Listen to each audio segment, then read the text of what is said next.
ఇప్పుడు ఉన్న పంటకే రైతు బంధు ఎగబెట్టిండు. అంటే ఎన్నికల ముందు ఇంకో మాట చూశారు, కౌలు రైతుకు ఇస్తాం, రైతుకు కూడా ఇస్తామన్నాడు రైతు బంధు. కౌలు రైతుకి ఇచ్చినామని రైతుకు ఎగ్గొట్టం, రైతుకి ఇచ్చినామని కౌలు రైతుకు ఎగ్గొట్టం అన్నాడు ఆనాడు రేవంత్ రెడ్డి గారు. ఇవాళ ఏమంటున్నారు, అది కౌలు రైతు రైతు ఇద్దరు మాట్లాడుకోవాలి అని చెప్పి నిస్సిగ్గుగా మాట మార్చిన ఈ ప్రభుత్వ తీరు మీరు గమనించవచ్చు. ఇప్పుడు ఏమంటున్నారు, అధికారంలోకి రాగానే అది కౌలు రైతా వాళ్ళే తెలుసుకోవాలి, మాకు సంబంధం లేదన్నారు. ఆ రోజేమో కౌలు రైతుకు ఇస్తాం, రైతుకు ఇస్తాం, 3 పంటలకు రైతు బంధు ఇస్తాను. నిన్న మాట్లాడుతుండు సిగ్గు లేకుండా ముఖ్యమంత్రి. ఏం మాట్లాడుతుండు నిన్న, గత ప్రభుత్వం అట యాసంగి పంటలో రైతు బంధు ఎగ్గొట్టిందట. రైతు బంధు డబ్బులు ఇవ్వడానికి మేము జమ చేసి ప్రకటన కూడా చేస్తే ఎలక్షన్ కమిషన్ కంప్లైంట్ ఇచ్చింది మీరు, రైతు బంధును ఆపింది మీరు. ఇంకా అప్పుడు నువ్వు రెచ్చిపోయేమన్నావు, ఇప్పుడైతే 10,000 మేము వస్తే 15,000 రైతు బంధు వేస్తా అని ఎన్నికల్లో ప్రచారం చేసినావు. డిసెంబర్ 7వ తారీఖు నాడు ముఖ్యమంత్రిగా బాధ్యత తీసుకున్నావు. నాట్లు ఎప్పుడు పడతాయి తెలంగాణలో? డిసెంబర్ 7 తర్వాత 10 తర్వాత జనవరి దాకా పడుతుంటాయి నాట్లు. ఎప్పుడైనా డిసెంబర్, జనవరి, ఫిబ్రవరిలో రైతు బంధు వేసినాం. ఇప్పుడు నువ్వు ఎప్పుడు ఇస్తా అంటున్నావు రైతు బంధు? జనవరి 17వ తారీఖు తర్వాత రైతు బంధు ఇస్తా అంటున్నావు. డిసెంబర్ 7 నాడే నువ్వు ముఖ్యమంత్రి అయితివి, మరి నువ్వు ఇవ్వాలి కదా రైతు బంధు. ఇప్పుడు జనవరి 17కి ఇస్తా అంటున్నావు. జనవరి 17కు డిసెంబర్ 7కు మధ్య తేడా 40 రోజులు. అంటే రైతు బంధు రెడ్డి నిస్సిగ్గుగా గత ప్రభుత్వం ఎగ్గొట్టిందని చెప్పగలిగిన నేర్పరితనం కూడా రేవంత్ రెడ్డిలో ఉంది.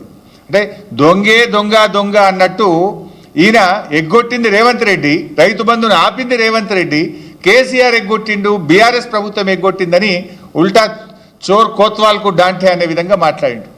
కరోనా వరుస 2 సంవత్సరాలు కరోనా వస్తే కూడా క్రమం తప్పకుండా 11 విడతల్లో 72,000 కోట్లు ఇచ్చింది కేసీఆర్ కదా.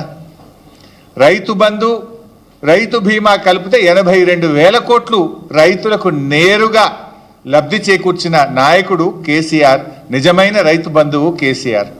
నువ్వు అవి ఆపుకుంటా కొర్రీలు పెట్టి అంత కొడితే 20,000 కోట్లు ఇచ్చినావు. ఇంకా 11,000 కోట్ల రుణమాఫీ ఉన్నది. నువ్వు ఇచ్చిన 20,000 కోట్లు కేసీఆర్ గారు ఒక్క రైతు బంధు, రైతు బీమాకి ఇచ్చిన డబ్బు 82,000 కోట్లు. అంటే నీకంటే 4 రెట్లు అధికంగా ఇచ్చిండు కేసీఆర్ గారు. ఈ రకంగా రైతు బంధు విషయంలో 3 పంటలకు ఇవ్వాలన్న రేవంత్ రెడ్డి ఉన్న పంటకు ఎగ్గొట్టిన రేవంత్ రెడ్డి నిజస్వరూపం మీ ముందు పెట్టాం. అదేవిధంగా రెండవది బతుకమ్మ చీరలు. బతుకమ్మ చీరల్లో ఎట్లా మాట్లాడిండు, ఆయన నోటికి మొక్కాలి, చాలా గొప్ప సుభాషితాలు వల్లించిండు. ఒక్కసారి ఆ దివ్య ప్రవచనాలు చూద్దాం. ఒక మంచి డిజైన్ తో ప్రతి ఆడబిడ్డకు 2 చీరలు ఇస్తే 30 లక్షల చీరలు మంచి డిజైన్లతోని మంచి క్వాలిటీ. సరిగా రాలే బిడ్డ. ఒక మంచి డిజైన్ తో ప్రతి ఆడబిడ్డకు 2 చీరలు ఇస్తే 30 లక్షల చీరలు మంచి డిజైన్లతోని మంచి క్వాలిటీతో ముందుకు రమ్మని మా అధికారులకు సూచన చేసినాం.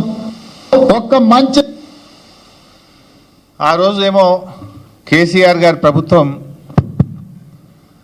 ప్రతి బతుకమ్మ పండుగ కూడా ఏ పేదింటి ఆడబిడ్డ కూడా పండుగ పూట పాత చీరలు కట్టుకోవద్దు, కొత్త చీర కట్టుకోవాలి, ఇటు చేనేత కార్మికులకు ఉపాధి దొరకాలని కేసీఆర్ గారు చీరలు ఇచ్చారు.